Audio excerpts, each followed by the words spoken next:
took a picture of the script, but I didn't. And I need it. Joe sent it to me. We are tWoTcast, episode 293.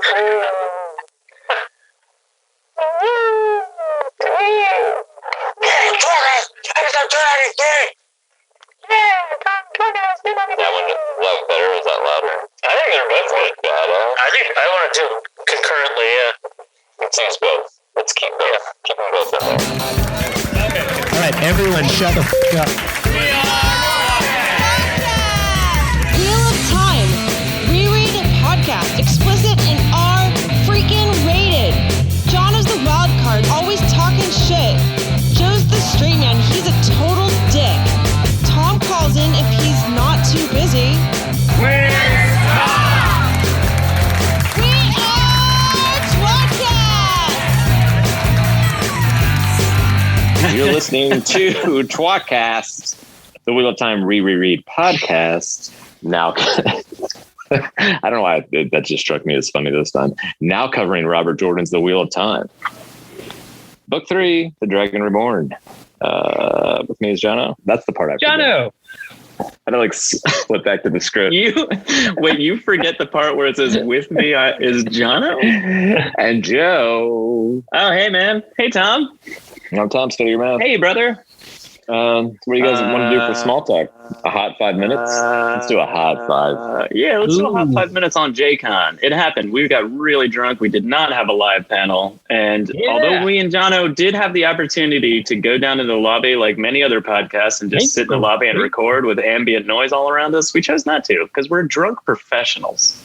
Yep, we are professionally and that's shit drunk. Audio. No, I mean, honestly, we were just too... by the time we'd have the time to do that, we were having too much fun getting drunk. Why would you record the podcast without me? Wouldn't make sense anyway. Just use that excuse. Also, that some asshole literally never done left that all before. our tWoTcast shit at home. didn't bring any stuff with him, including a mask of Tom. So how am I supposed to do a show without at least a fake Tom? I did come back actually with one tWoTcast dollar. I forget who was bizarrely nice. Someone gave you that? He's like, look what I got from last time. And I was like, cool. And then I just took it. What? Like afterwards, I looked into my wallet the next day and I was like, why did I take this? It's my face. Oh, well. That's really weird, Jono. You stole a tWoTcast dollar from somebody. I mean, you know what? That's Fuck it. the currency. It's not weird at all, Jono. It has your face on it. You own it. And, fuck it. If George Washington was around today, he'd probably be pissed. Look at you. It's all mine. George Washington just running around pushing people over and stealing all their singles. Is he angry or is he excited about paying a toll, strip clubs? You can't use my face again. I think he just wants to go see some titties. It's a man. Yeah. Swinging banana.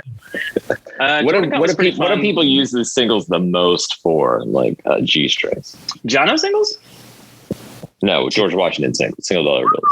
So that's a great idea, Joe. For next Jordan Gun, some G-string and Jono singles. No, that's a terrible idea. The whole idea behind us having money with our faces on it did get shot out of a stripper gun. I mean, like we did sort of do that already. On some level. Stripper? What's a stripper gun? It's like a gun that shoots ones out at it. It's like a brick with a trigger on the bottom of it, and all that's filled with money. And it's just like an automatic. Do you shoot that at strippers? Yes. I've never heard. We didn't, but yes, you shoot it at strippers. Obviously, it's strippers shooting money at strippers. Next year, clearly.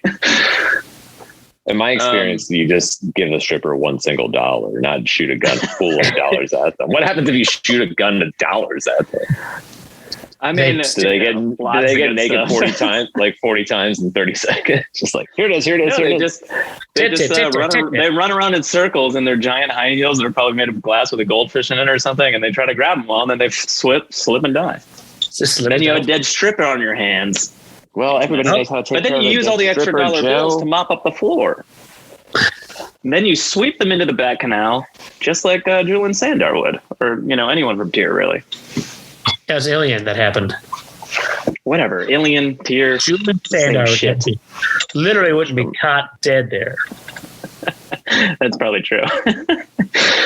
Anyway, yeah. So JordanCon was fun. It was weird.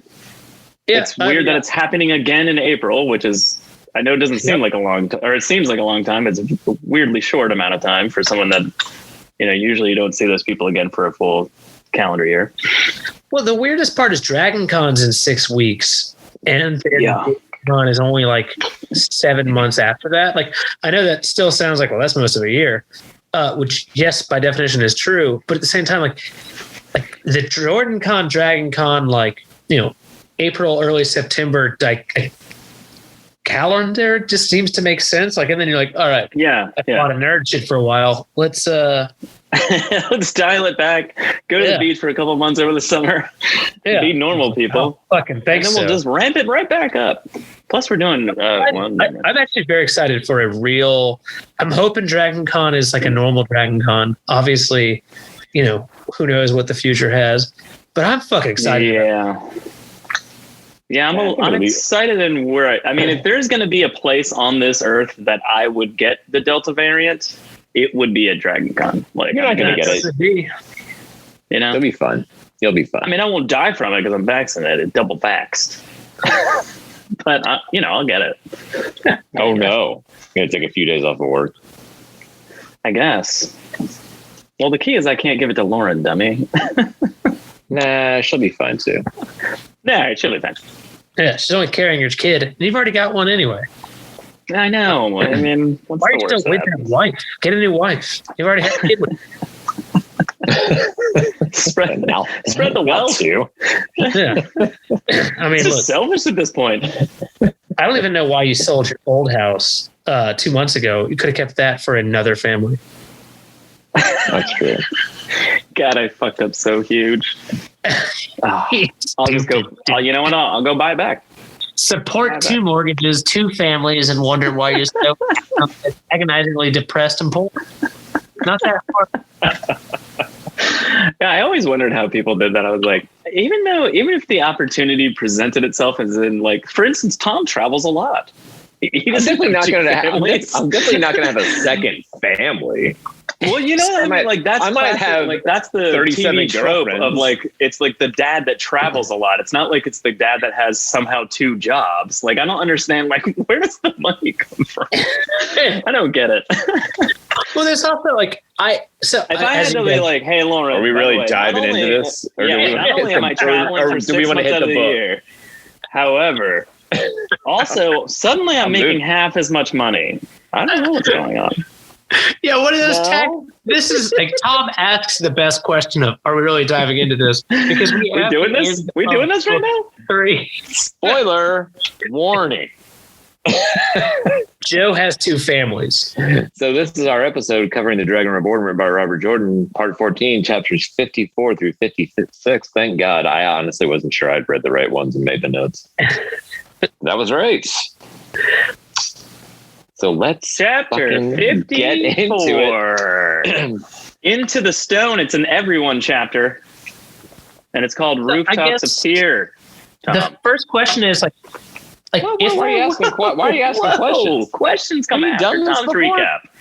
No, but like real quickly though, like the first question is like, does she not notice your tax return has twice as much money as like? Are you backtracking on small talk now? I didn't think we were done with that chapter. I mean, you do it all the time. I swear to God. All right, go on. Chapter 54. All right, Matt sees Rand climbing the stone, meets the Isle and Sandar. He blows some shit up. Rand seems crazy. Egwene feels joy in the world of dreams. Perrin is Mario. Matt and Julian are still fighting. I'm almost positive we made that Mario joke 10 years ago. We absolutely did. And Tom, let me just get out ahead of that one. You said it the best way ever. Perrin, well, first of all, we'd make the reference before, but Perrin, you go, Perrin's still a Mario or Hammer brother, and the princess is in another castle. When he freezes and I was like, perfect, nailed it. We have no reason to go back over that at all. Yeah, we should not even cover that this time. We splice it in from last time. We talked a bit about Matt and his fireworks plan, but I mean, we could go into more depth than that. I just love the idea that he has, 1, not made a long enough fuse, 2, is mind blown that a big ass explosion broke a hole bigger into the wall. Like he puts it in a little arrow slit window and then he lights it off and it flattens into the ground. So obviously he didn't plan for long enough getaway time. And then 2, he turns around and he's like, I can walk through the hole now. Like, what was yeah, man.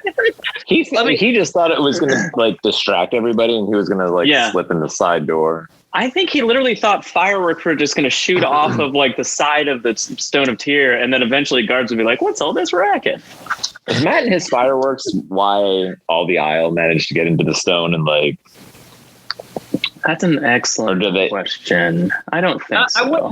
Because the stone is well defended, but they're not expecting anybody to be able to slip in through an arrow slit like 5 stories up the side of it. I guess it's a valid point because.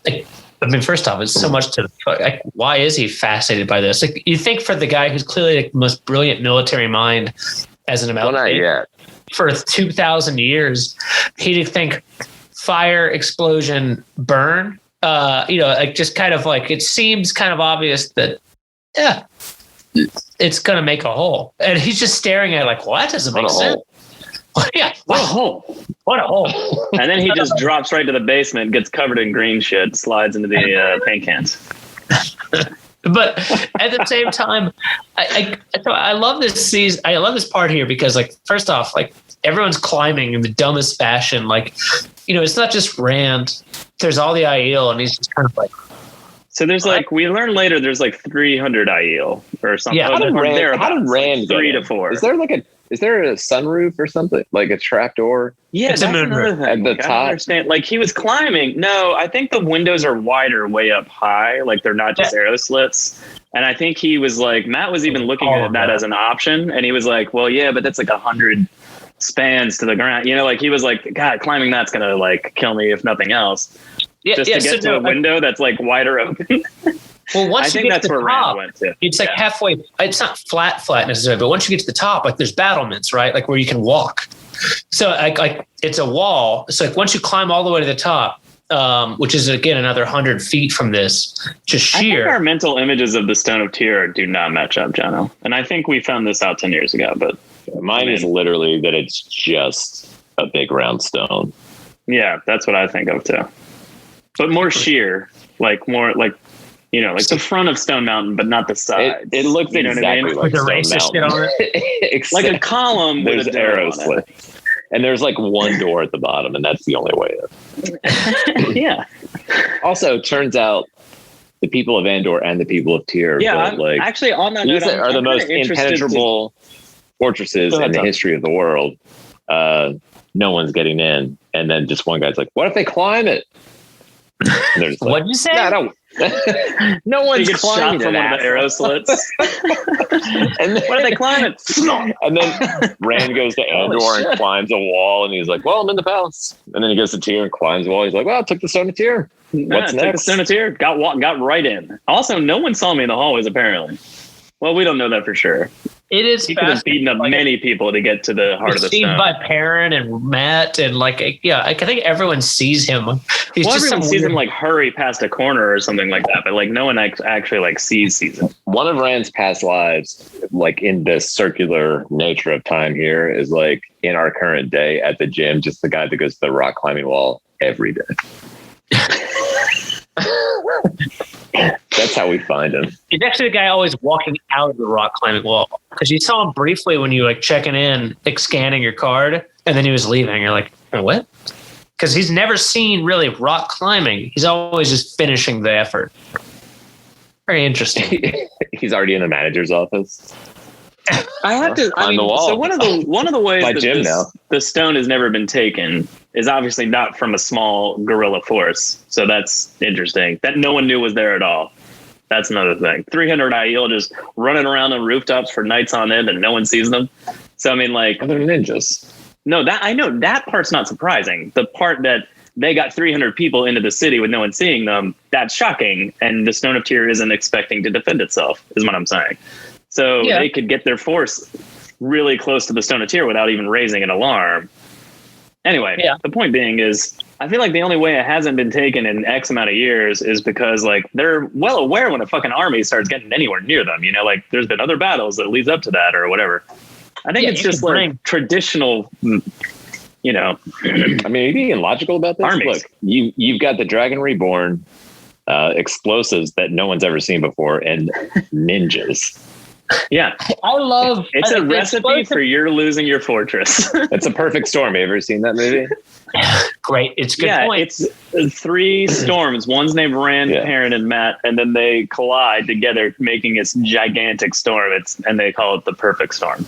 And then it sinks a little fishing boat. You get the Dragon Reborn. Apparently, you get the Dragon Reborn fireworks and 300 ninjas. You can definitely kill Mark Wahlberg. That's the only way to do Wahlberg? it. And George Clooney. He's also good. There's Clooney is all I could think of. I was like, that's not Clooney. No, Mark Wahlberg's his first mate. What a good man. That's a great sex start. That's your first guy. What's the second going to look like? Me. All downhill.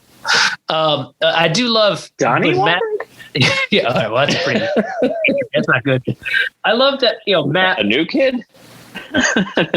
one of the other new guys on the line.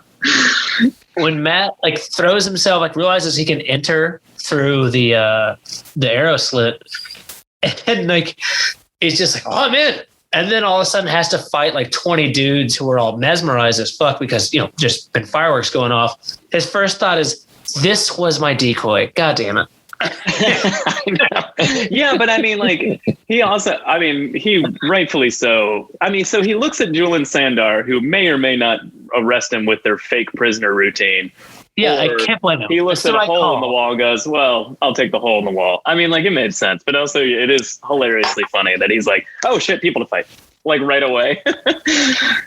And then he learns he could immediately trust Julian Sandar because, he starts helping him right away. I forget. Do you remember? I think it's in book 4, right? When maybe it's in 5. When people are looking at Sandar or putting their dick in a hole in the wall, and they choose glory hole every time.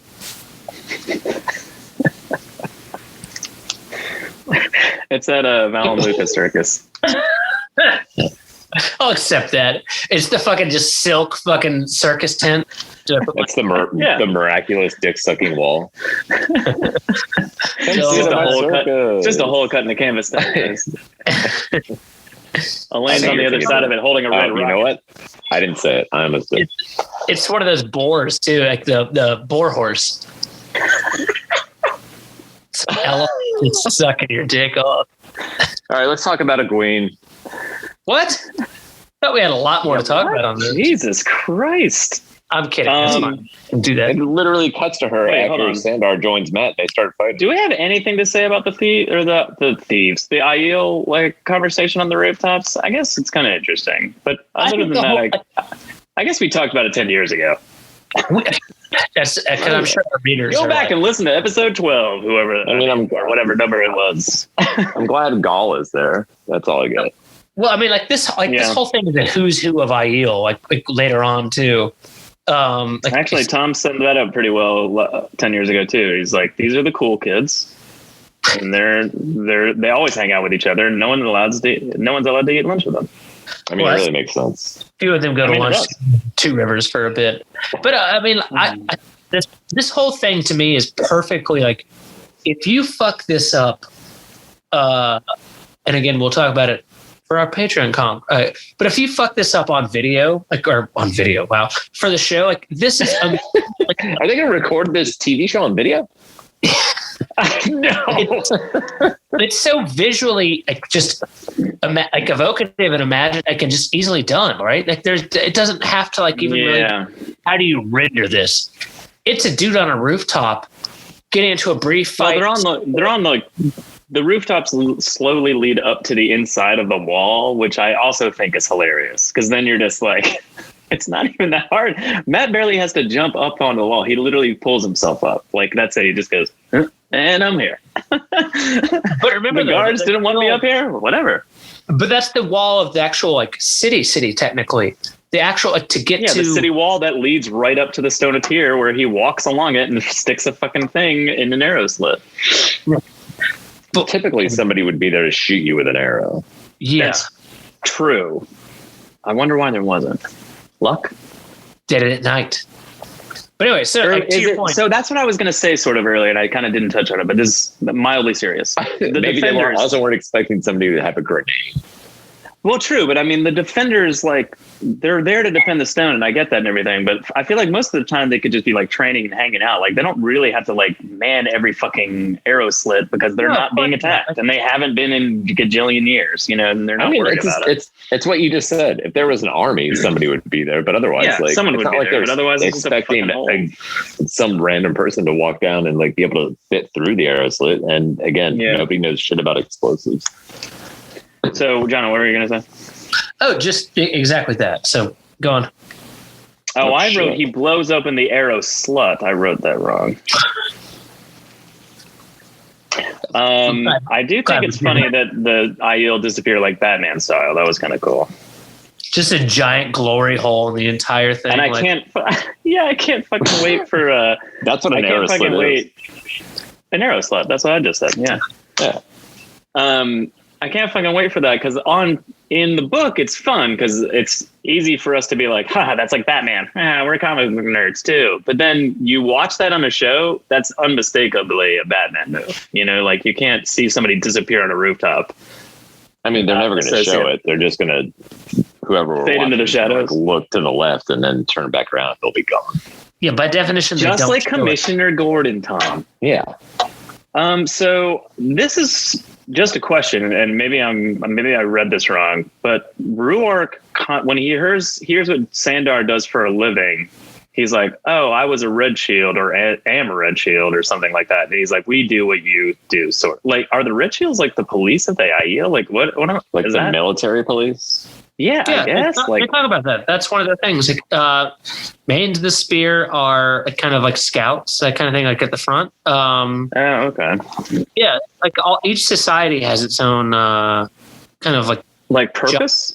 Yeah. Shit, I didn't know they had that. I thought they were just clever names for places in the Aiel Waste. Or whatever, you know, like I just like, I'm a Red Shield because, you know, I tan my leather in this creek bed or something or whatever, you know, like I didn't think it had anything to do with Red Shields are across all clans and all sets. Yeah, I know. Yeah. What do the Stone Dogs do? I believe they watch over, prisoners, maybe? I forget what they do. What do the Knife Hands do? They put peanut butter on their balls, Tom. Because they have to, because they can't drink themselves up. All right, that was pretty good. Anyway, Rand's there. Not to Egwene, Tom. Rand. Oh, he's running through the stone, cackling like a lunatic. Now to Egwene. I mean, that's pretty much it. Have anything about? I think it's like two paragraphs. I don't feel like he's cackling like a lunatic, but I actually think he seems a lot more sane than he has earlier in the book. The thing about he seems more frustrated and angry that he's been driven to this point than like crazy. Like he's like, I'm not going to be fucking baited anymore. Fuck you. You're literally walking into a trap, you dickhead.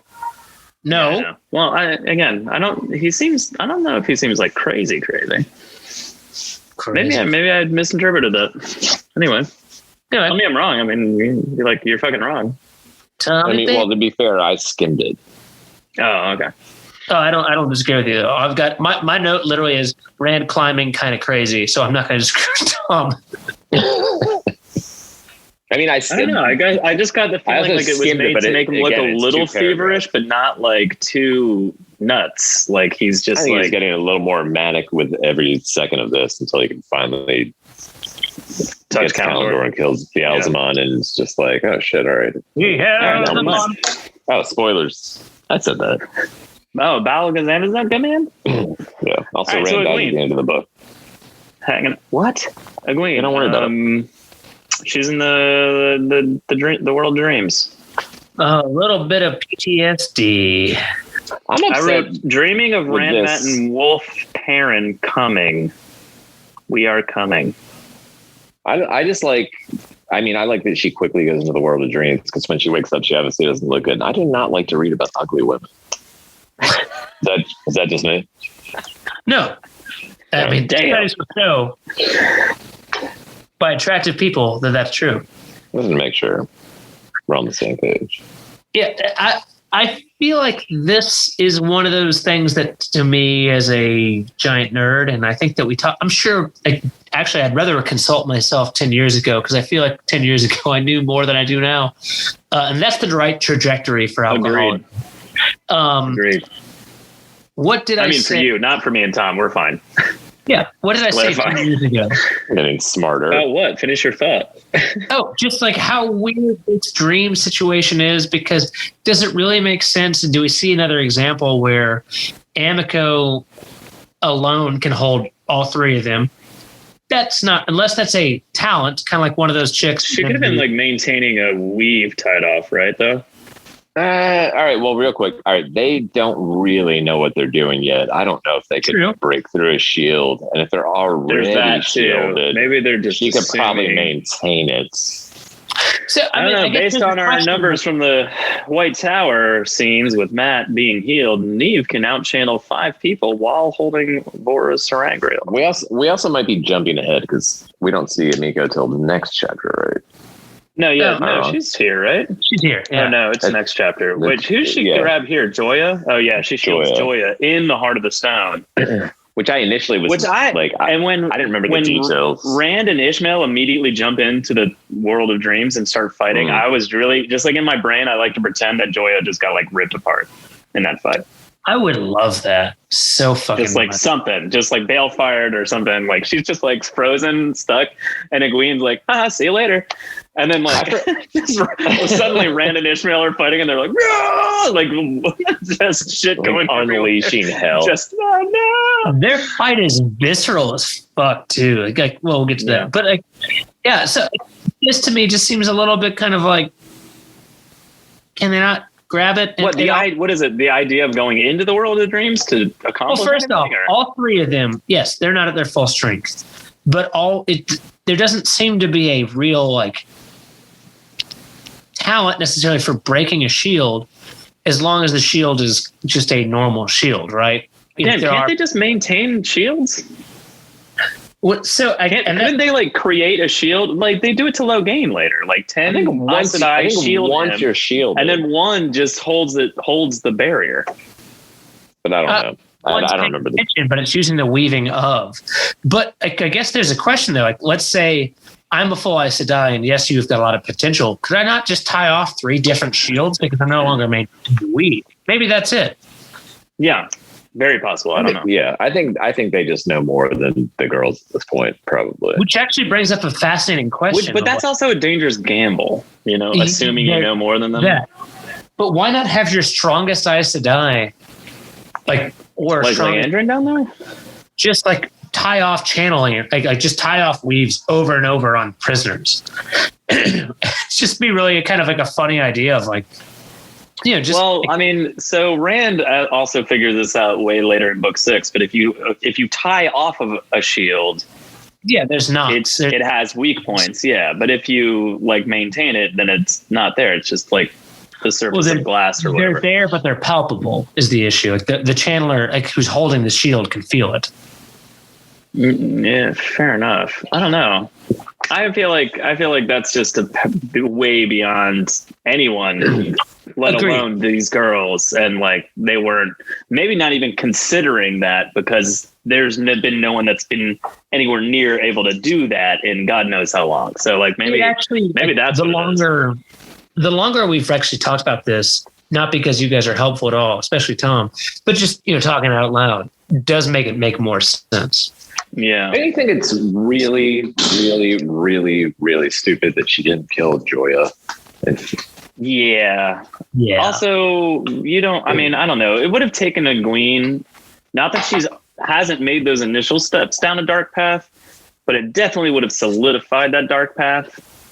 And I would have bought her less as like, this is the one that needs to be the Amiralin.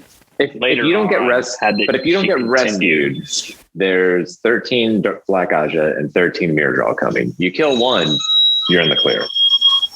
You know what? That's a solid fucking point. You gotta kill one. Oh my God, that's a solid fucking point. I don't know. Maybe she just assumed. Or maybe just slit her throat, and then walk out and heal her.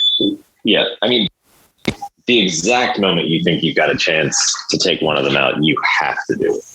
Yeah, and also, because here's the thing, Amiko, when she does find her later, by the way, Nynaeve says, Amiko is outside that white, milk-faced shit. I assume she's got. Which I just thought was funny. Right? Yeah.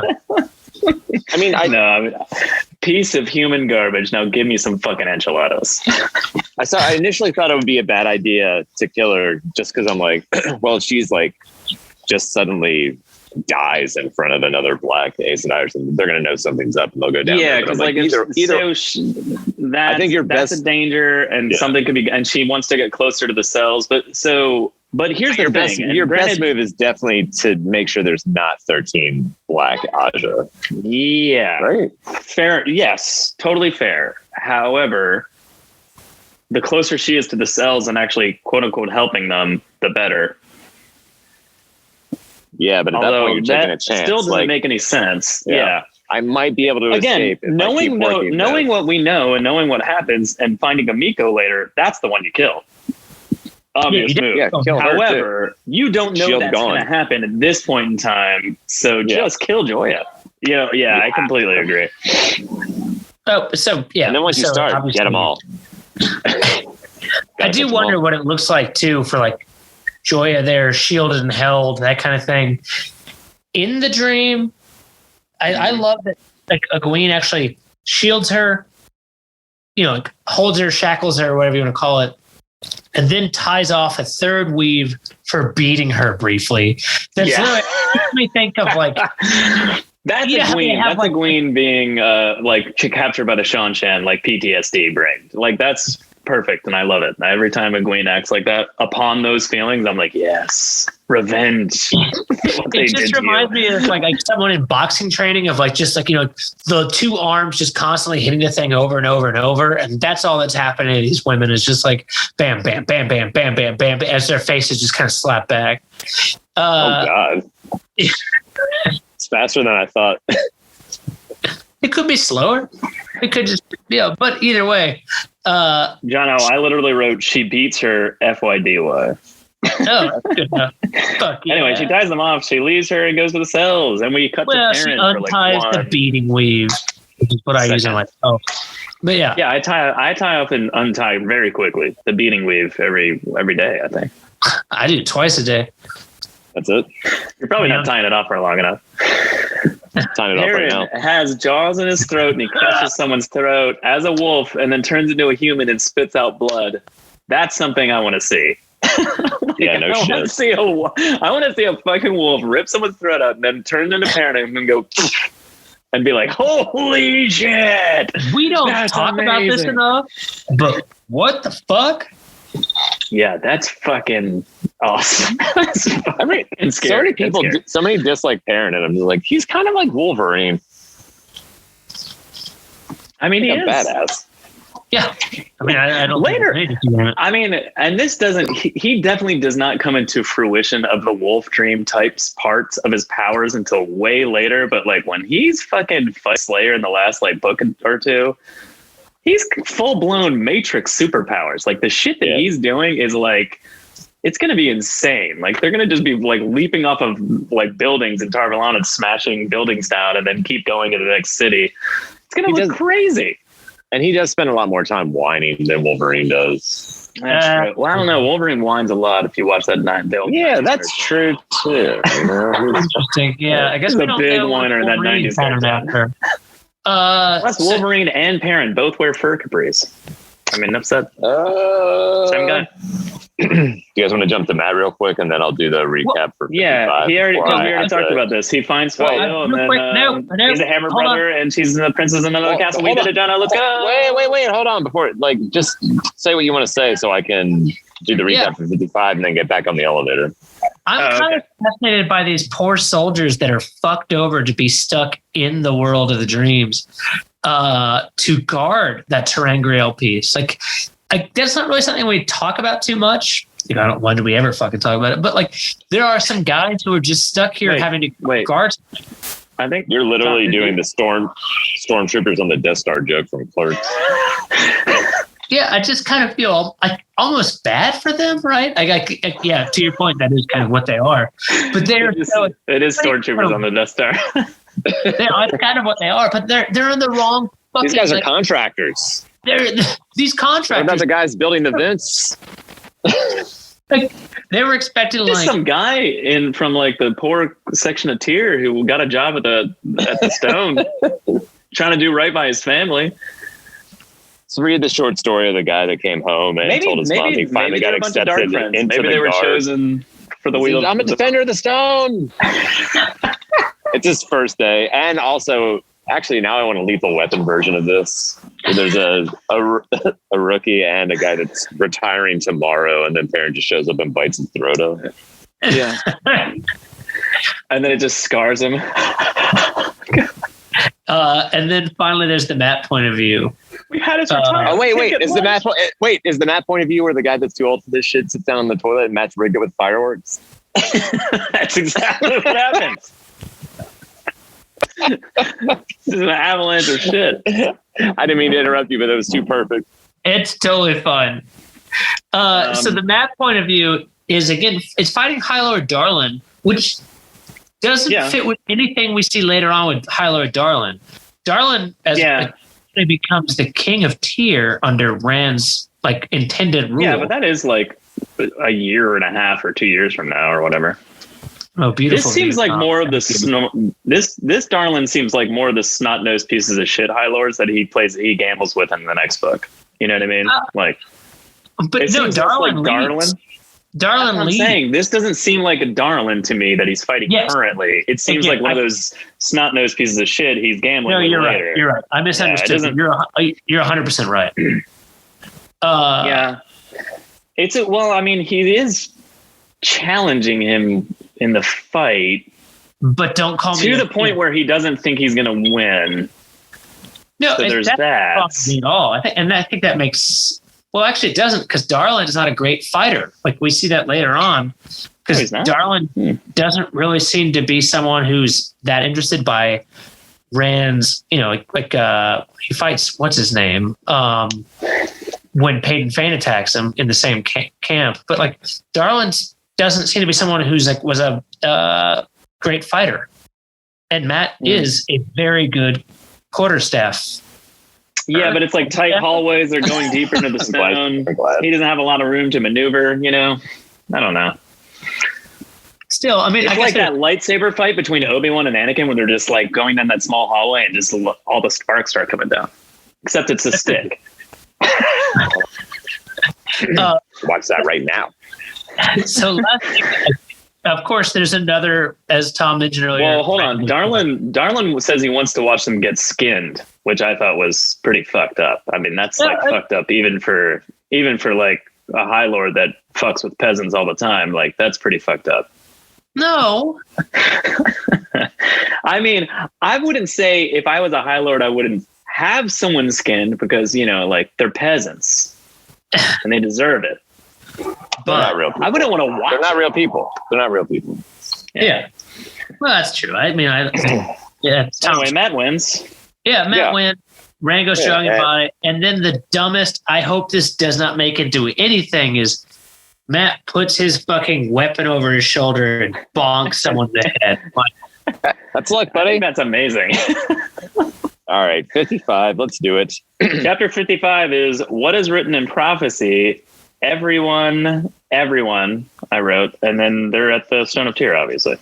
I put just Rand and Moraine confront Bilal. Ishmael shows up. The Gwyn shields Amiko and doesn't kill another Black Oscar for some fucking reason. Matt sort of rescues the girls.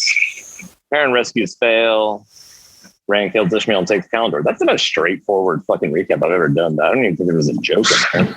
Yeah, that was pretty just... This is what happens. All right, Rand's doing some shit. It's getting ready. The actual Rand kind of chat. Yeah, kind of for the first time. It's definitely because we've seen very, very little. Yeah, it's like the third or fourth POV, really. How do you feel about this? Yeah, and when you read the third book, I don't know. The more I look back at it, the more I'm like, wait a second. why so little Rand? Like, even if you were going him down the direction of like, there's only going to be 7 books, I want him to seem crazy, so I can't put him in a lot because then you'll see that he's actually not crazy. I mean, I remember hating it when I was young. Or making crazy. I was like, where is the main character of the book? It's driving me nuts. Okay, well, I didn't hate it because I loved Matt. So, like, I loved how much Matt was in the book. And this is kind of where Matt got cool. So, like, I definitely didn't hate it. But it was one of those things where I was like, I can't believe the next chapter is not a Rand chapter. And I feel like every time I would turn to the new chapter and the chapter icon wasn't his, I'd be like, what the fuck? Like, why isn't it a Rand chapter? Like, I remember, like, by the time I got to, like, book, like, probably 6 or 7, I would, when changing chapters, I would then take a look to see how many chapters it was, like, you know, how many pages until the next Rand chapter. Because that's kind of, again, like, Matt's one of the most interesting viewpoints to read. The Forsaken are always just fucking awesome, like, just dark, weird, like, you know, sinister to read. But all you really want is, what is Rand doing and where are we? Because we get just one more of these. We get another book with like virtually no Rand, right? I can't remember which one it is. Or very little. 10? I would 10 has almost no Rand. Yeah, 10's kind of, but also because it's basically the end of book 9. Yeah. And also, over and over again until the end of the book. Remember, I don't think he's actually that much. He's only in the second half of book 9 when he's in Farmatting too. 4 is a really heavy Rand book, so maybe he knew what he was doing, and he was like, "Well, like maybe he knew what he was doing." And it's. Well, I'm just saying, like, maybe he was like, you know what? I'm gonna have a really, really heavy, like, Rand-centric book. You know, like, tons of like information is going to be told about who he is and where he comes from and all this stuff. And like, maybe he just wanted to make this one like, my main character is going to be in this. I declare myself the Dragon Reborn, and that's all he wanted to accomplish. Well, I mean, I think book. Maybe it doesn't make 100% sense. Maybe to want a little bit more, but it really kind of like continues the trajectory of opening it up to have more. You know, like that Matt. This is your first Matt chapter, as you mentioned, like your first, like in this book, that really shows what the fuck he is. He's not just the immature jokester. Yeah. It's like expanding the cast out into being serious, different things that we care about. But like, I mean, I accept it. Again, I was just asking, like, how did you feel at the time? I don't think I was thrilled. I don't think I was thrilled. Well, obviously, I mean, I hate him. Like, looking back at it, it's a lot easier. At the time, I probably hated it. I hated it. Yeah, but even though, like, again, I started reading and 7 was in hardback, assuming, like, I think I made the calculatedly very difficult assumption that Rand's still alive is going to be later in the books. It still sucked reading book 3 and not getting Rand, just because that's the guy you got the connection with. Even though as time goes on, great song. It's not quite as much that Rand is always your viewpoint, but the first 2 books, he's ever present. Yeah, and that's kind of the problem. Maybe if he had set the first 2 books up to not be so, like, very Rand POV almost the whole time, like, it wouldn't have been so jarring. Like, it would have been a little bit more like, oh, okay, well, that makes sense. Just a little less Rand in this book. But it was like night and day practically from the first 2 books. So, like, it is kind of shocking and jarring to have, like, so little Rand. A lot of the plot revolves around Moraine and Perrin little group chasing after him, though. And to make that plot line interesting in any way, shape, or form, you cannot be showing where Rand is along the way ahead of them. So, like, it makes sense. But at the same time, you're just like, all right, fine. Well, I mean, all right. Well, I was just wondering. We don't really have that much else to talk about this entire chapter. It's only like a chapter. Let's move on. Well, I was going to say one more thing. He does the same thing with Perrin in book 5 and Matt in book 9. That's it. All right. So Bilal versus Rand. The saddest Forsaken of all time, Bilal, right? I mean, maybe at this point. The least seen? I mean, he's kind of. Well, we've seen him basically as much as Agenor and Baltimore. He only get to he's not including their reincarnations. Yeah, we get a lot of them. Yeah, like the 2 from book 1, they're pretty sad, but they come back and actually are. I honestly don't think of Arengar and Osengar as those two characters. I just think of them as different characters. I would say. And that's they almost don't even seem like the same. I don't disagree. Because we saw them for so little, and then they died. I mean, other side, a creepy get masked motherfucker gets turned into a lady. That's got to be his goddamn dream. Yeah, it is. How long do you think it took him to get back into action? Like, he's like, instant. Hold on a second. I'm going to play with these boobs and this pussy for a while. He's interrupting the dark one. Here's my then plan. Hold on. Then we'll get back to the evil. I got a lot to figure out. Just instantly. Instant. Anyway, so Rand. I'm headed to Vegas. I'm going to do a lot of drugs. I'm going to get fucked and fuck.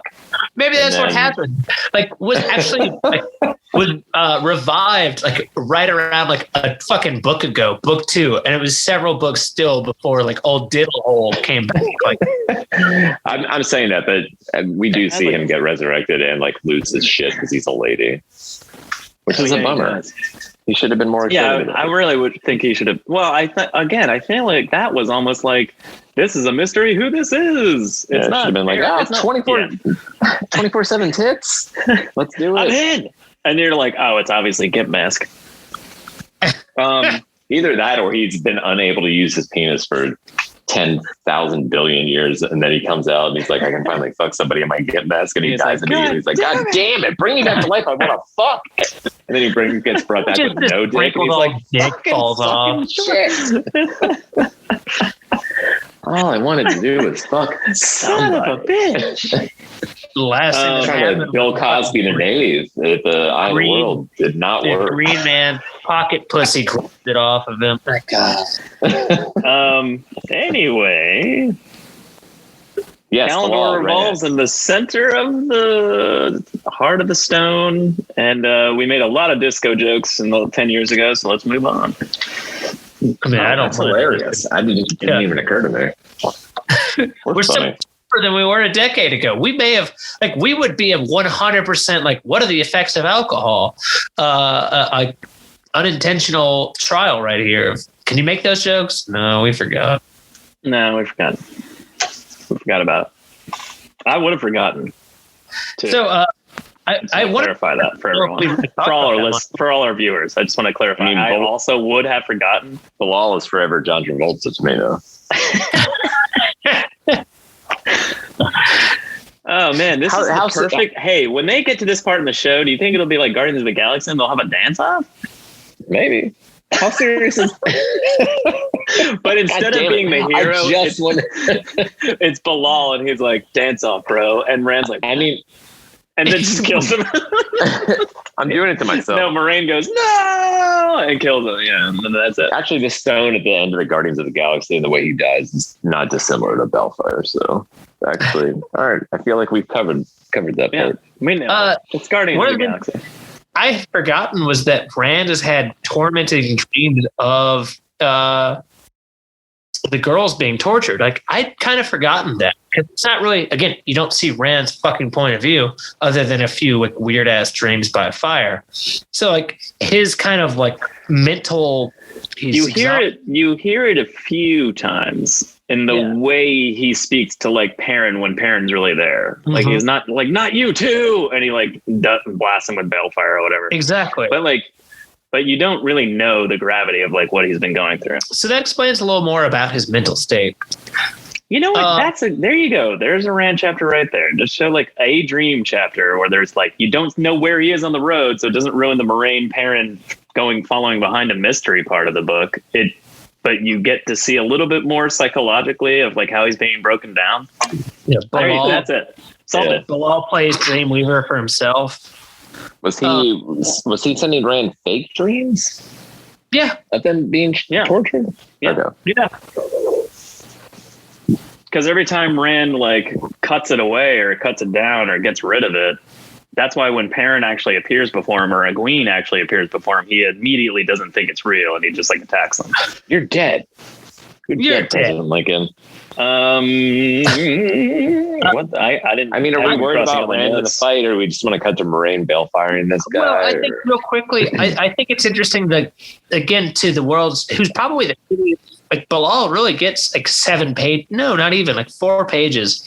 He's that like a 20-year-old from this epic does not understand. Like, do you not even know who you are? Do you not know who I am? It's like, no, I'm 20, and literally Ishmael has been telling you that I am the Dragon Reborn, not the other version. He does even say that. He's like, Ishmael lies. So like, is he lying about how little you know? And then he looks at him and Rand has like zero recognition on his face. He's like, God damn it.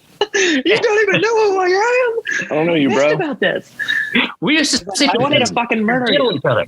Huh? He kind of wanted what Ishmael got in the prologue of book 1. He just like wants him to have that clarity before he dies. Like he wants to be able to kill Luce Theron, really.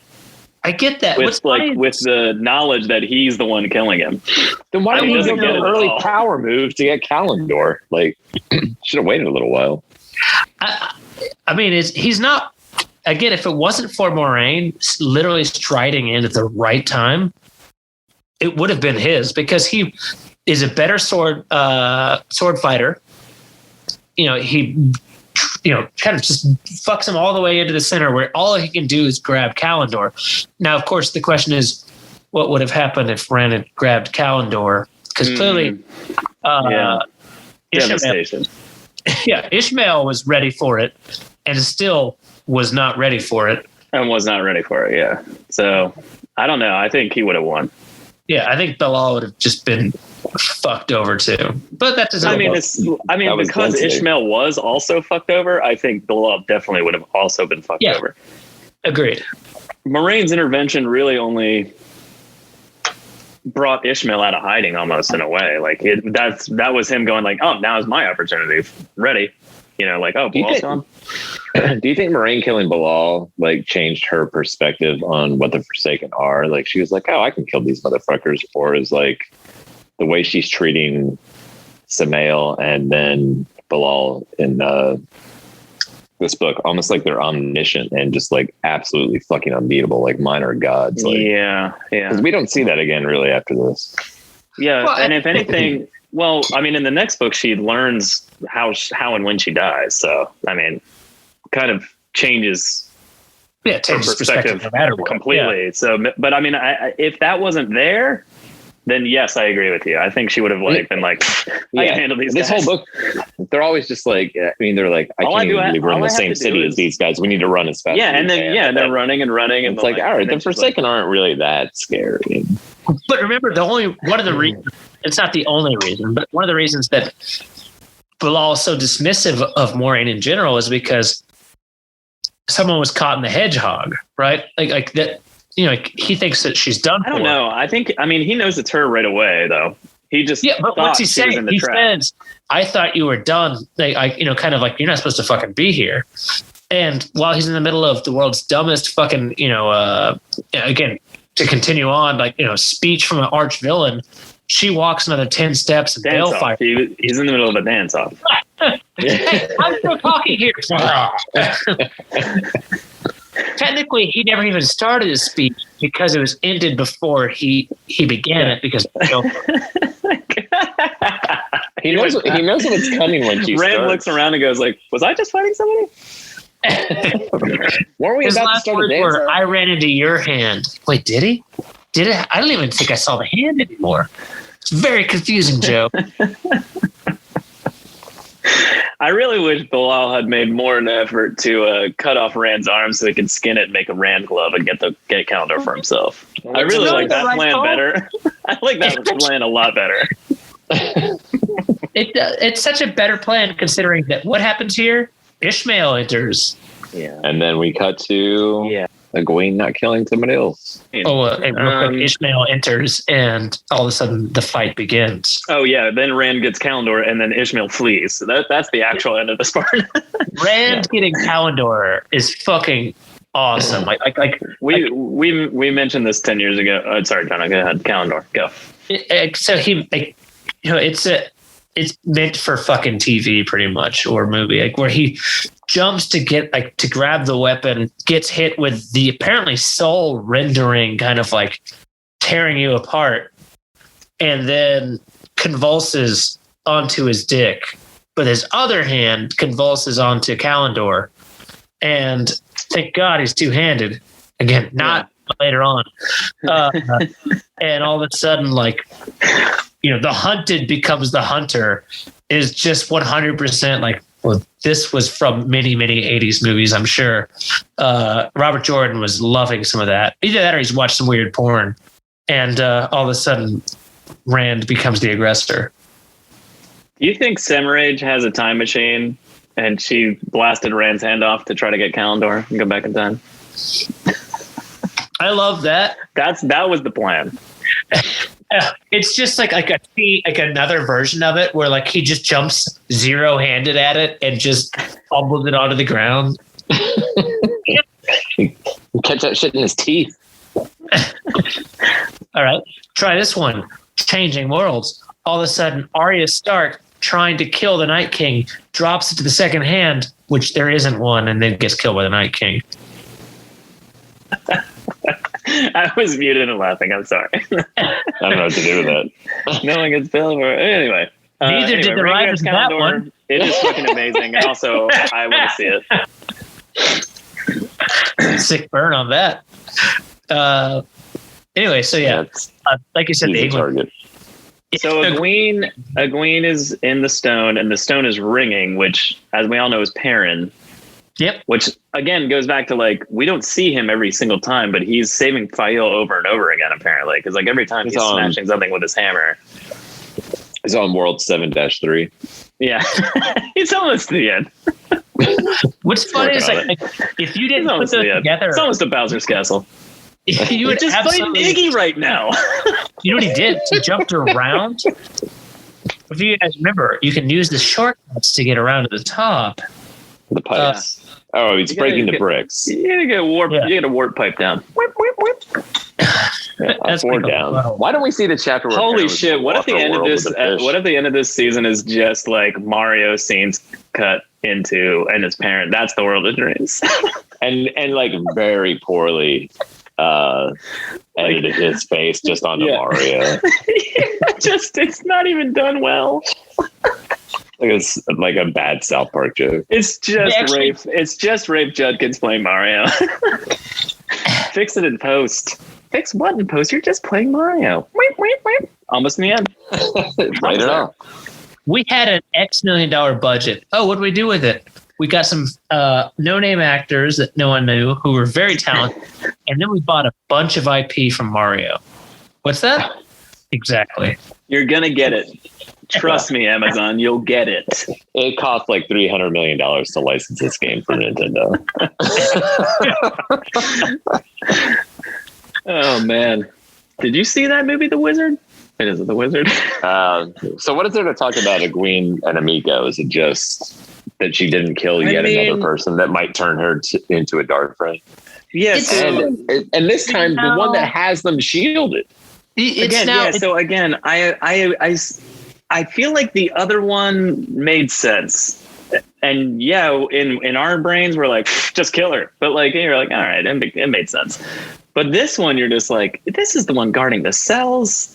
Yeah, like this one you have to kill. At least clock her over the head or something. Like, it doesn't give her a head wound in the world of dreams so it's real in real life, and at least she's unconscious. You don't have to murder her if you don't want to.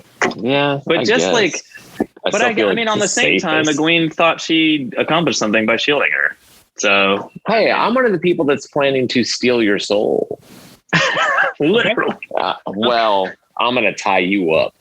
I'm a big fan of Jewel. What are you talking about? Yeah. Yeah, it's pretty fucked up. I don't know. I just think it's crazy. I mean, she does wake up assuming that they're going to just be able to walk out of the cell. I love, in fairness, like she wakes up and goes, "I did it. We're out," and she's like, "It's still a weird move." Still, there's the other reason to kill them. Like as you're shielding them, like instead of that, maybe kill them because you're still gonna have to fight your way out of the dungeons against 13 Black Ace and I. Man, two less would make it a little easier. Listen, if the three of us were in the same exact situation and I was the one asleep and I woke up and I was like, I found 2 of them in there, but I didn't hurt them. You'd be like, what the fuck, Joe? What is wrong with you? I'd kill we have to fight you. 13 of them? But maybe if we killed Joe If we kill Joe, they'll come into the cell to see what's wrong. Maybe we can escape. I still think it's really funny too that she's so dumb that like what it do is like she's breaking the lock within the world of dreams, like opening the door, even though like the whole point here is like what happens to inanimate objects literally doesn't affect inanimate objects.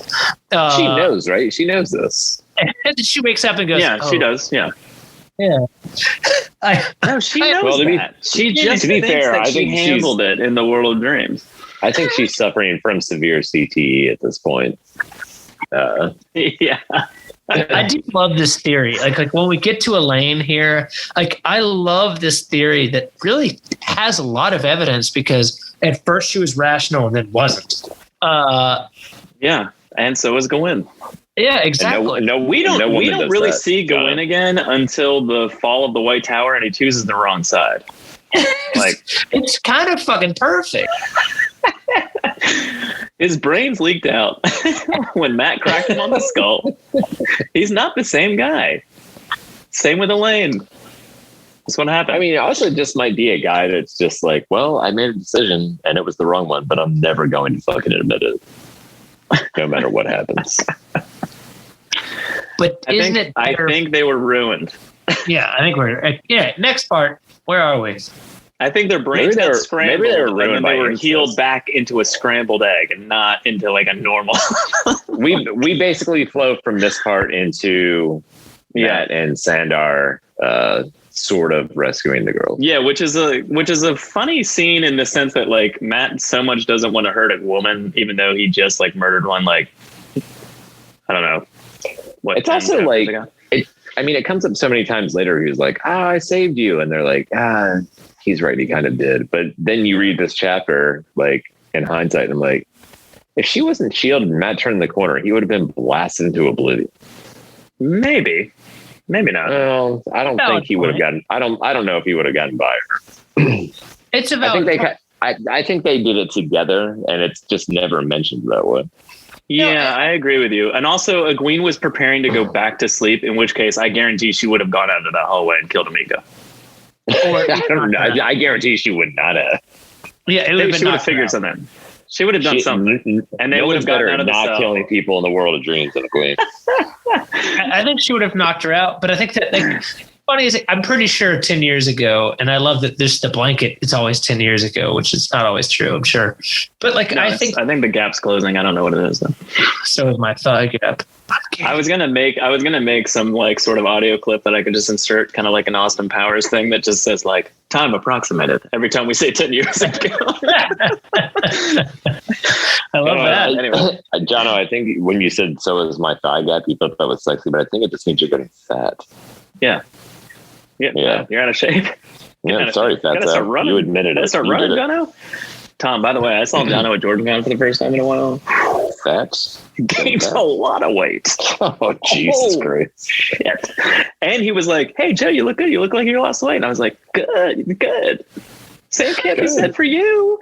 You must have picked it. You must have picked it up. But I was thinking. I didn't say it out loud. I was thinking it. I'm thinking of liar. Hey, what's up? Your cholesterol, fatty. We're kidding. John is the most in shape of all of us.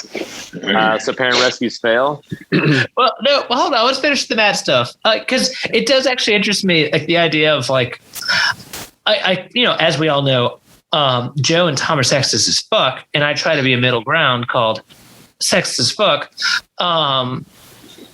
This is a very interesting thing, though, about like, does he save them? Does he not? Yes, he does technically save them. Sort of. But in this moment, he does, for sure. His misunderstanding. Could they have eventually gotten out? Sure. I mean, she takes out the guards. He opens the door. So who knows? I think the biggest issue here, though, yes, he misunderstands drastically the situation, especially when Nynaeve punches her in the face, which they teach to him in a rather... He's verbally abusive, like, what the fuck's wrong with you, hitting a bitch? And they just literally pin him up against the wall. Like, It's a kind of like...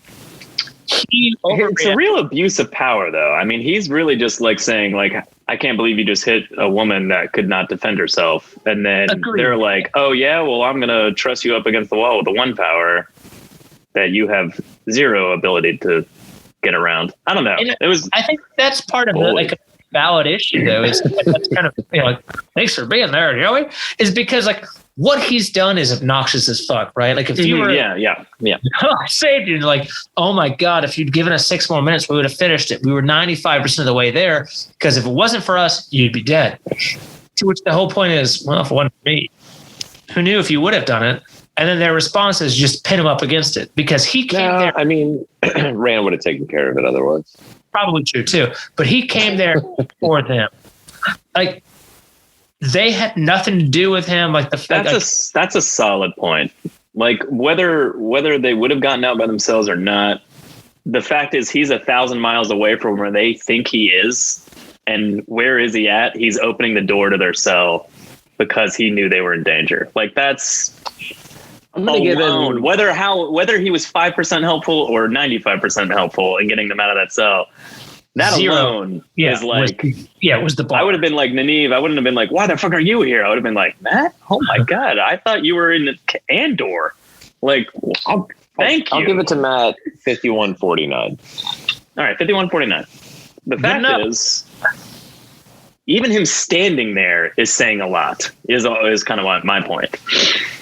Yeah, there's more to it. There's a lot more to it than just like who got who out of whatever. Yeah.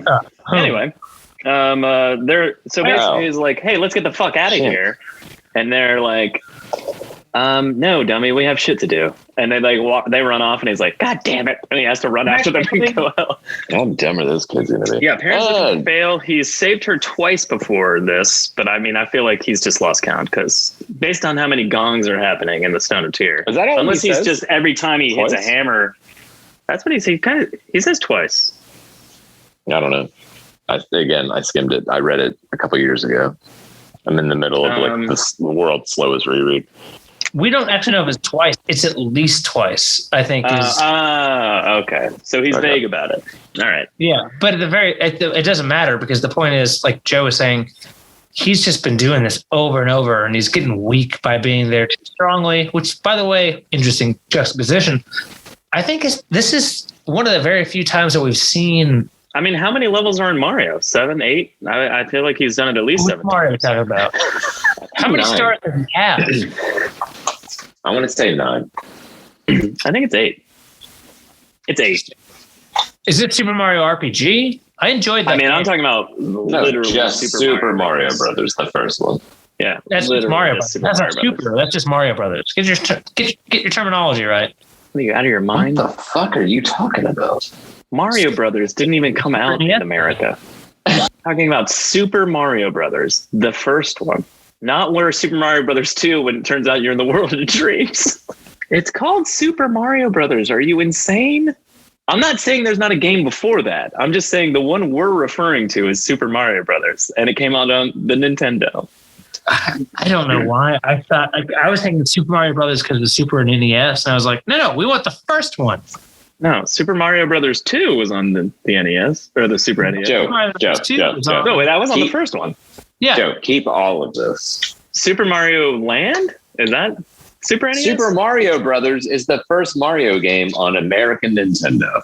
Thank you. That's what I was saying the whole time. But I'm just saying, what's the first one on Super Nintendo? Like Super Mario Brothers Land or something? Or Super Mario Land? World. Super Mario World. Sorry. All right. So where are we? We're at the part where Hopper looks at Parrot and goes, I've told you this 10 times now. You're here too strongly. You need to get the fuck out of here. And he's like, just find Fail for me and I will. And he's like, all right, fine, let's go. You know what happens, Joe? He's been doing, he's slowly trying to get the strongest strength there is. Cock push-ups. Yeah, one's all you need though. And guess what he finds? 1,000 falcons.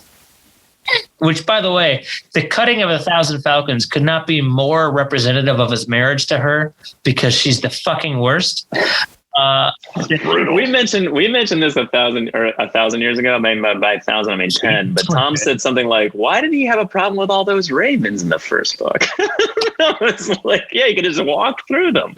It's getting sliced apart." Oh my god, that's a really insightful too, and I forgot that. Also, I barely mentioned this, but I want to talk about this a lot. What did it look like to Loyal in that room? Just watching Perrin just get sliced apart. Like cuts are just forming on his skin, blood everywhere. But Loyal must have been like, oh my God, like freaking out. Like, yeah, God, that was horrifying. I've seen that horror movie. But no, actually, you know what it is? Now that I just realized it. It's a Harry Potter ripoff of when he's writing for Professor Umbridge. Sorry, Professor. I will not tell a lie. What did I say? I don't know. Yes, I will not lie. I think it's what it is. Like, I will not go into World of Dreams as a wolf penis man. Are we I am here too strongly. I am here too strongly. I am here too strongly. And he just cut I will not tell a lie and bring it full circle back to the George Washington jokes from the beginning of the episode. Yeah, that's exactly where my mind was. Try paying a toll, bitch. You can't use quarters or dollars. Oh my God, that would have been the perfect way to the end of the episode, except we had another chapter and a half to go. Anyway, Perrin breaks a hedgehog, saves Fael. It's pretty cool. It's actually awesome. If she had turned out to be a better wife for him, like I think she ends up as a better wife, but like if the inner like mingling chapters weren't so fucking annoying for me. I genuinely love them at this point in time. Yeah. I do too. Yeah. Right now I think they're amazing. At the end, I like them, man. I don't know. I don't hate it as much as you guys. I'm on your side, Tom. I don't think maybe your memory of me over the last 10 years of podcasting doesn't serve, but Jono's the only one that hates Fael. You must. I argue on both behalves periodically. Yeah, play devil's advocate, but I completely agree with you. No, fuck that. She is a fucking cunt in the next goddamn book. When it goes to the fucking ways, she's a bitch. When it comes to like what the fuck? First of all, that lasts for like a chapter. It lasts for several chapters. They're in a fight together. They get married. Perrin's not innocent. There's no doubt about that. But this chick is a fucking bitch. And I can't wait to fucking cover that. Anyway, that's book 4. So we'll discuss that then. What's happening right now is that we all like Fael. Oh, yeah. She has a unibrow and a big nose. Big old I wanted to make a joke about Super Mario defeating Sonic the Hedgehog, but I don't really know what to do. So, like, what is it? Mario Olympics? Something. I don't know. Nintendo Olympics? You just said Perrin defeated the hedgehog, and I'm like, wait a minute. Track and field? Go on. Where are we next? I honestly do, but seriously, this is a touching fucking moment. Like she's standing over him before he wakes up. He wakes up, he's covered in his own blood, 1,000 cuts all over his body, and she's like, you know, I'm here for you. Don't worry about it. And he's like, my falcon. And like, God damn it, come on, that's amazing. That's a good. I mean, you're also, and you're pretty glad for Perrin too, because like, let's be honest, guys. He spent like 4 or 5 chapters just beating an anvil, trying to figure out if he likes her or not. I mean, do we think Perrin was going to find a woman? Jono, the anvil's his dick. I thought he was going to be too busy, like just staring at his belly button and jerking off for 12 books. So I'm glad. The funny part about that belly button, covered in hair. Covered in hair. Long but narrow, so he can't even see it. Much like an Italian plumber.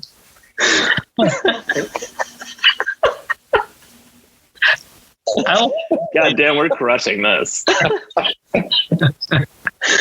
By the way, I said this earlier in the episode, but like we did it 10 years ago. Like, let's not do it again. We did it better. It's better now. Better now, but maybe funnier. We are aging well. Yeah. Anyway, cutting to Ren. You know what? It basically, we're basically riffing with ourselves, our younger selves, and we're doing it better. Yes. I'll be honest. I'm pretty sure that us 10 years ago, we're taking her. Yeah, they'd be like, "No, we'd love each other." Are you kidding? 10 years ago, they're probably. You, me, and Tom from 10 years ago would love you, me, and Tom from right now. Oh, they'd love. They would tear us up though, joke-wise. They'd be like, "This is what you guys." Oh yeah, they'd be way wittier, way quicker, right. More clever. Yes. It'd be very bad. Oh, okay. You know what it would be? The younger versions of us would just be sitting there going the whole time like, damn, we got dark as fuck. Like, oh, shit. What? We've been upping the ante for 10 years. There was lines we wouldn't cross before, guys. Not anymore. Then we'd call our younger selves pussies and kick them all in the dick. Yeah, and it'd be really funny. All right, so Rand, POV. Rand hearing the gong. So obviously their fight transferred into the world of dreams really quickly, which is what that must have been when he like folded space. Ishmael like disappeared and folded space. Correct. Yeah. We were talking 10 years ago, like we 100% assumed and understood that Ishmael is using the true power here. Is that still your understanding and feelings? Because I was like listening to it going, what? Come on. No, why? Why would we think that? No, I think we were thinking. Hold on. I think we were thinking that because he's doing a lot of. We were using it to unexplain the. I don't know, the things that Jordan hadn't necessarily thought out by this point. So and we were like, maybe he's the way we talk about it now, and that's why blah blah blah. All right, so the way we talk about it now, we're just like, obviously we're still figuring this shit out. Like, is the same way we were just like, well, maybe it's the true power. We tried to make it work within the rules of the world, which clearly were not established yet. I think the only reason, like, after looking at it, like, because there's so many obvious, like, this is exactly what Raven did in book 5 when they're in the world of dreams.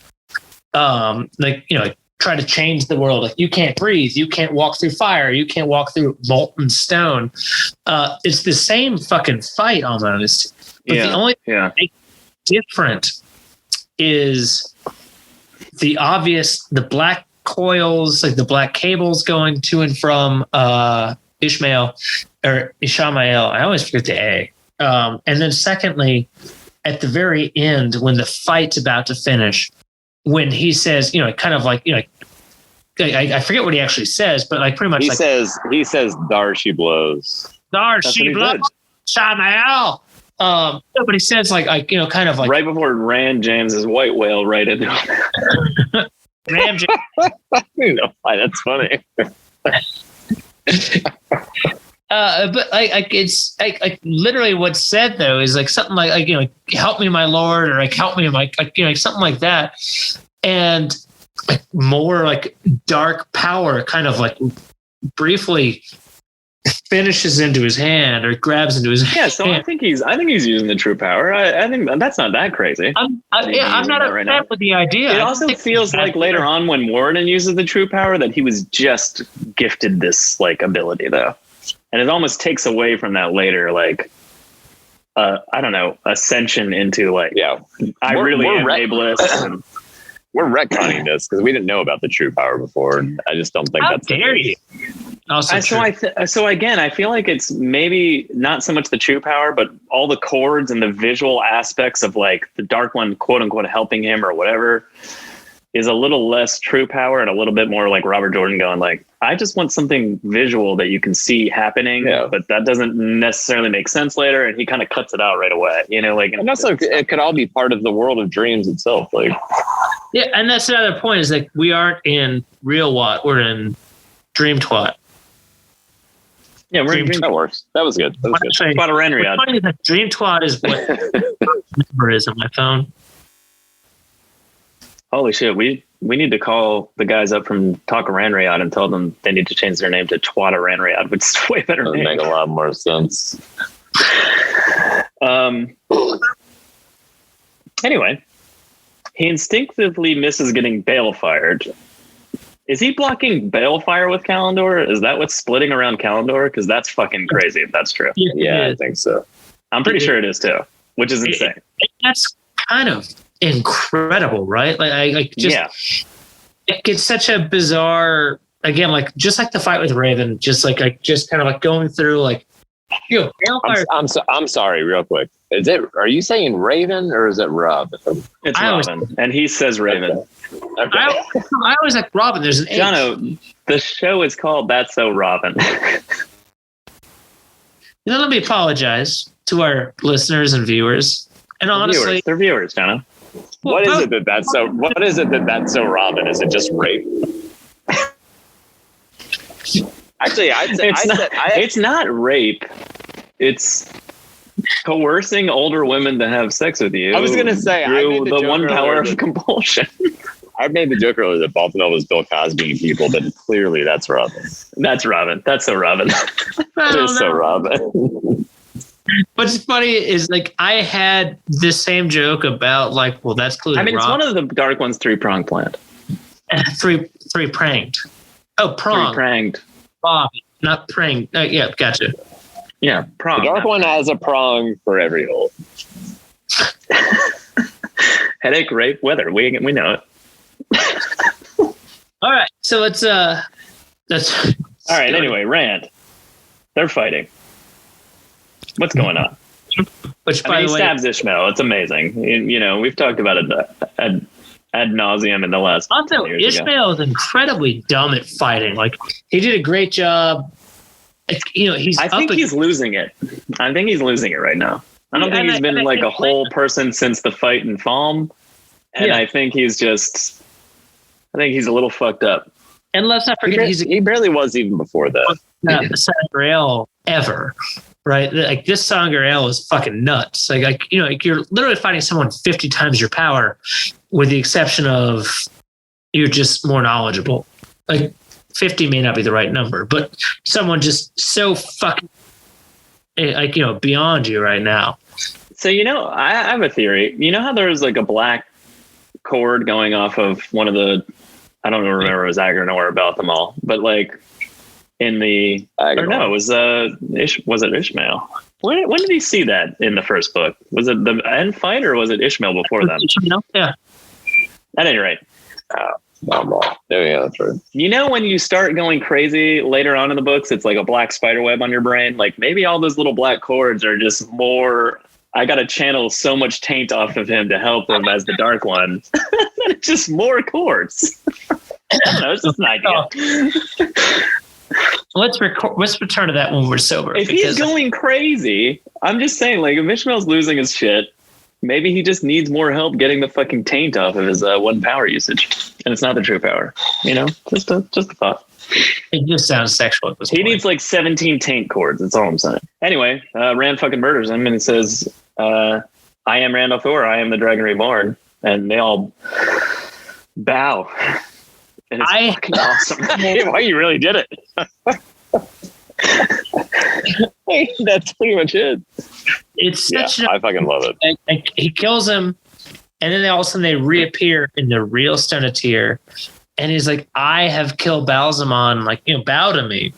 Trilogy over. Man. You said that word. We nailed it. It's supposed to be the original trilogy, and then he was like, "What about a chapter 56?" Oh. What is that? Oh, you mean the people of the dragon? It's a Matt POV, and they're in the Stone of Tyr. Tom, real quick, you guys do realize that this whole chapter is devoted to that guy's mule from earlier in this book. All right. The gang gets back together. They find a seal and find out that the Isle are the people of the dragon, and Beelzebub was Ishmael. Lanfear thinks Moraine is a babysitter or something. It's a fascinating kind of like, as a first-time reader, like collecting your breath after like book one. You know, you finish book one, right? Like, you know, like the dragon will be reborn, the prophecies will be finished. All you can think of is like, holy shit, that was fucking awesome. We just fucking did. Book two, you had one of the coolest battles, really, like when you really put it out on the scale, one of the fucking coolest battles. Like, you know, it's not a done thing. Book three, you kill Balsamon and you think, and Bilal. Well, yeah, that's true. Yeah, but that's what I think. That's one of the funniest things. Like Bilal is such a fucking like side cunt. No one really gives a shit. I think it's just that like Ishmael's plan was better. Oh, it was better. Let's focus on him. Let's get the villain of the first three books. Like Bilal's plan is like, maybe if he's uneducated, I can fuck him. And then Balsamon's plan is, maybe he'll fuck him and maybe he won't, but I'll try to fuck him afterwards. Like it's like, yeah. He'll get him drunk and then I can fuck him. Is it Bill Cosby again? Yeah, I mean, he is, but we all know that's so Raven. Yes. But anyway, so like, anyway, I mean, it's a bit of an info dump. I mean, that's why we get it from Matt's point of view. A little bit. It's they can cool. explain things to him. Yeah, and it's kind of cool seeing it from his perspective, because he was just like, "What's happening with Perrin? Wait, what's happening?" You know, like kind of like, and it's kind of, and I love how he just kind of. But my favorite part of the entire conversation is just, all right, so we're all done then. That's just like, hey, hey, just real quick. He declared himself the Dragon Reborn. Sounds like we're good to go. I'll see you guys later. Could you guys wrap up this storyline for me real quick? That's Matt to the girls. Like, like, oh, we got it? Oh, it sounds like we did it. What's funny is like, this watermelon. Like, to Tom's actual point before he gets in that sex elevator is like, when was the last time you finished? Like, in this case, you literally finished like the bad guy from the first 3 books. Like, each one of these has been a very satisfying conclusion. And then all of a sudden there's an info dump that just says, no. Yeah, not even close. Yeah, like it's almost like he like knew it was supposed to be a trilogy, and then mentally like or his editor told him, Harriet, like, by the way, once you finish the first 3 books, good news, dumb fuck. There's a lot more going on. He's like, that's something that we don't really pay attention to, and I think it would be kind of an interesting note to discuss. But like, I remember by the time I was reading this series, like it was already going to be like 5 or something like that. So I already knew that 3 wasn't going to be the end, and then it was going to be like 5 or 6, and then it was going to be 7. Like, it would be interesting to know like when those points in time happened versus like when he wrote the actual book. What are the chances? Like, let's say this book had literally ended in chapter 55 with he kills Beelzebub and everyone in the city is chanting the dragon is reborn, and it's like an end of series. Yeah, you could literally just, that would be it. You could theoretically just end it there. Is that the end of series? And then he's like, I'm not also read chapter 56, and we're going to just keep this shit going. Well, I mean, no. But I think he just got like option for more books, and he wanted to write a larger thing, and then they allowed him to do it. So he kept his book largely the same and just kind of slowly peppered in those like pieces that he could then elaborate on later. It seems like he was option for more books before the end of this. Yeah, I know, but sure. It's hilarious. Yeah. It's hilarious to think that would be the end of it. And then I stabbed them, and everyone was like, "The dragons were born," and it was like, "Cool." Yeah, we nailed it, guys. Let me ask you something. Would that have been the actual dark one then? Maybe. If this was going to end in 3 books.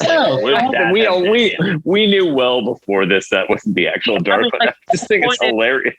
It's in book 1, chapter 1, pretty much like this dude, whoever he is going to destroy the world. So if it ends with this dude. So that's kind of what I'm saying. So like, what point did he know it was going to be 3? Like halfway through book 1, halfway through book 2? Like, when did he know it was going to be 3? You know? I think he never finished book publishing. Like, when he wrote it versus when he published it doesn't have to be the same thing, obviously. But I think he published book 1 knowing that it wasn't going to be a trilogy. Yeah, for sure. Yeah. What if God was the TV show follows book 1, book 2, book 3 perfectly for 3 straight seasons, and then book 3 ends with he kills Beelzebub, everyone's cheering the dragon is reborn, and then there's a Billy Zane voiceover that just says like, and they all lived happily ever after. I would have lived, and then at the end credits, it's I would have brilliant. And maybe it even cuts to actually Billy Zane like reading from the book saying they all lived happily after, and then he closes the book and puts it aside and like looks at the camera and like, that's it, show's over. He closes like all the books. All 14 books are somehow on like a stick.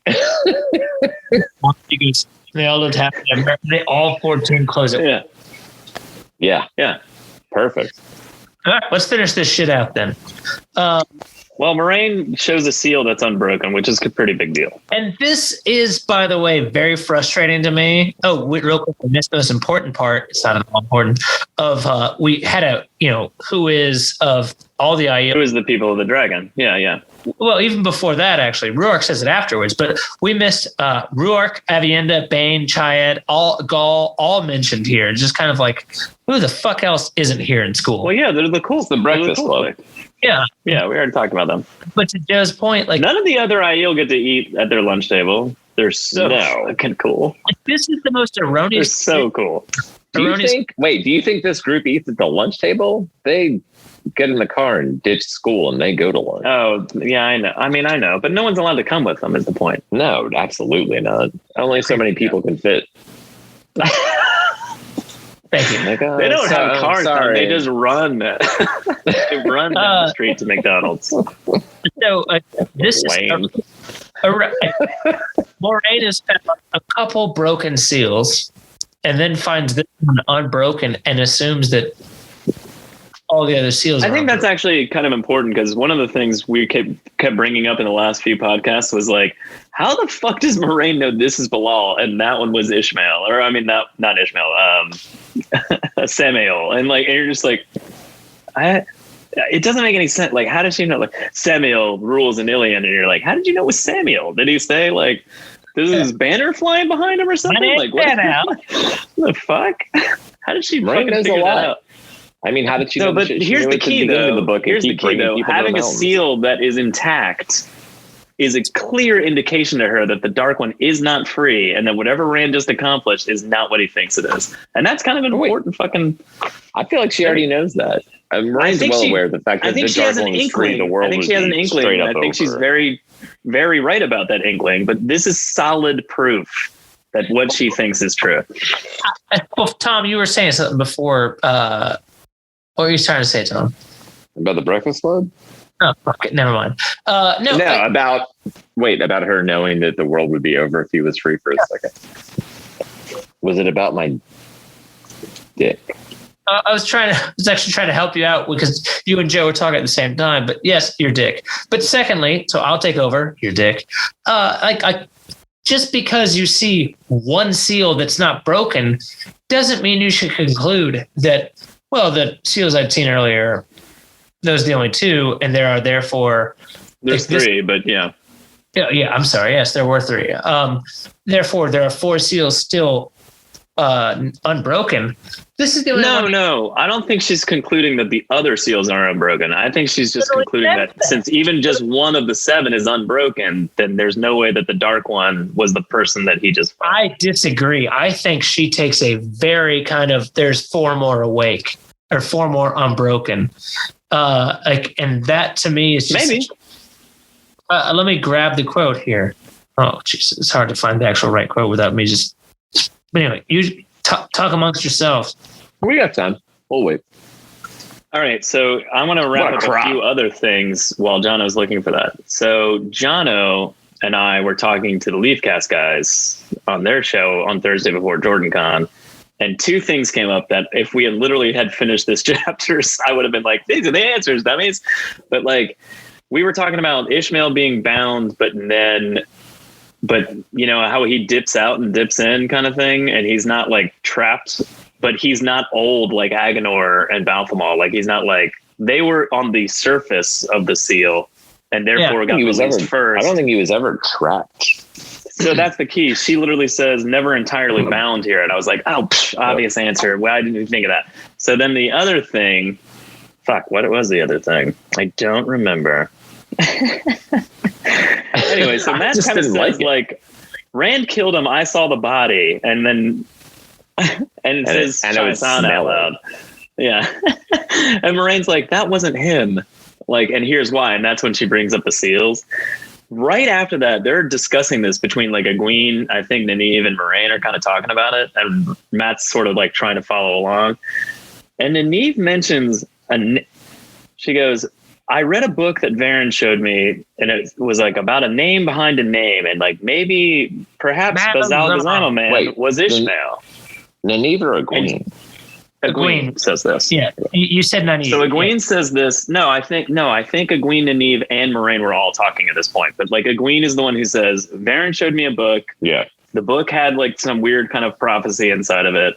And then it said something along the lines of Ishmael might not be who he says he is, or this or that, or and it's mentioned a name behind a name, and then they start theorizing that maybe Baalzamon was actually Ishmael. Yeah, and then Morane's that's a good theory. Maybe it is Ishmael.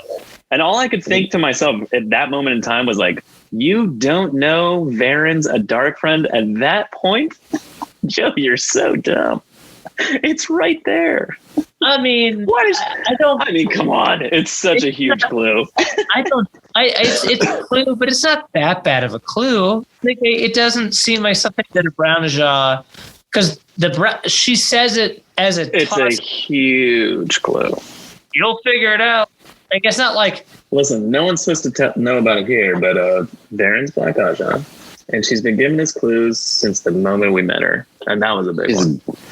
She's a double agent. So Admiral Bosom walks in. Well, real quickly, do you want to talk about Admiral? Names the dark one and Ambassador Bosom would probably be better. I mean, Matt calls her Admiral Bosom.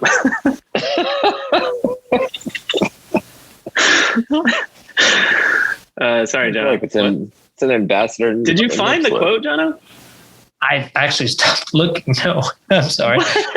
Let's talk about this chick's tits. Admiral Bosom? Yeah.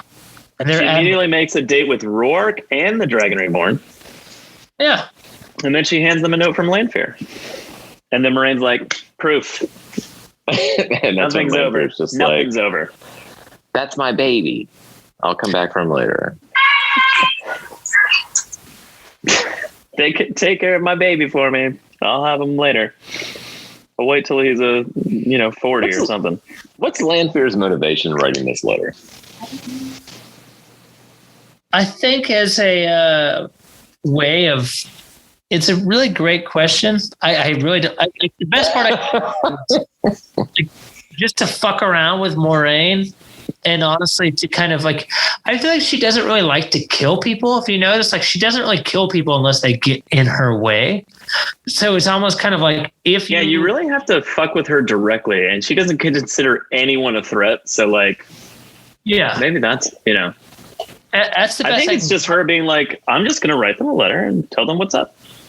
Or to just sow chaos. That's it. Just, hey, I'm going to rule the world, and I'm going to do it with Randolph Thor. He's a Dragon Reborn. She is everywhere looking at everything and in his dreams, and she still can't figure out who he wants to fuck. So maybe she sent that letter so it'd be read aloud to all the women in the room. Just like, look, I don't know which one of you bitches. That's it. It's trying to fuck my man. I'm not sure who it is. Fuck off. It might be Admiral Bosom who just declared she's going to have dinner with him. We don't know. So I think that we should actually remodify Admiral Bosom. Corporal Tips. We should modify the schedule. Lieutenant Fun. I'm just fucking around. Matt describes, because he doesn't know who it is, and he describes her walking into the room with an Admiral Bosom. Admiral Bosom. An Admiral. That's tWoTcast for this week, I think. Isn't it? General Areolas. It's a door barrel.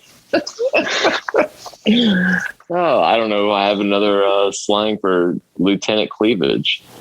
That is tWoTcast. I'm so for mad this it week. took you guys so long to get there.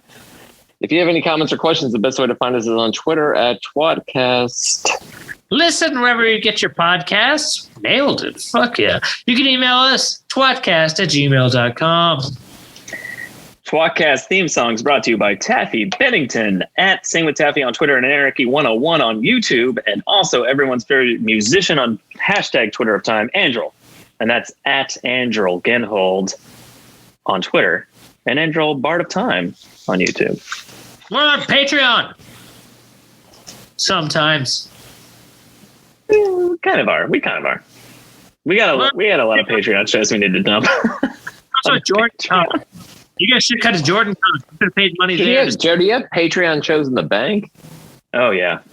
I'm not recording another one until you put them all out. I don't know if we can anymore. They may be just trash, garbage shows. Put them all out. All right, I will.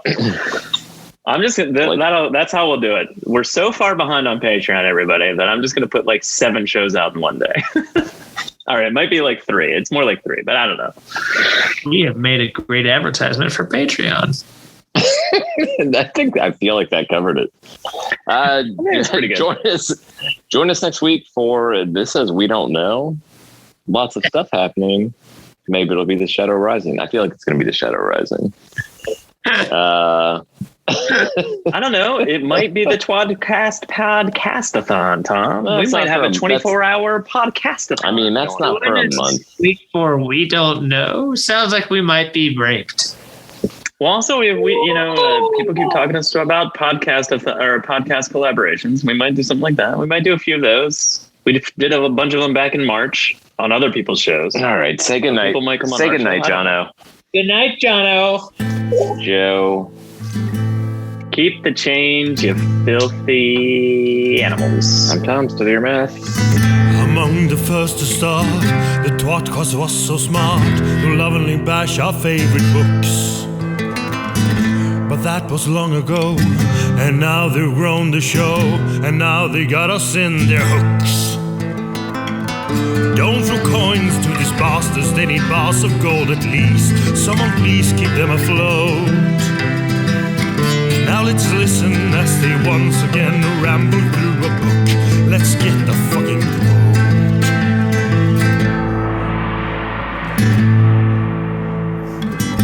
One of them is Tom, but he is barely on. Sometimes he calls into the show. Another one is Jono. Is he their joker? Oh no. And Joe, is he the stupid one? Welcome to the tWoTcast. We will share our love for books and all our hate in every episode. We'll entertain you, make you laugh so hard you barely can stand up. That is the tWoTcast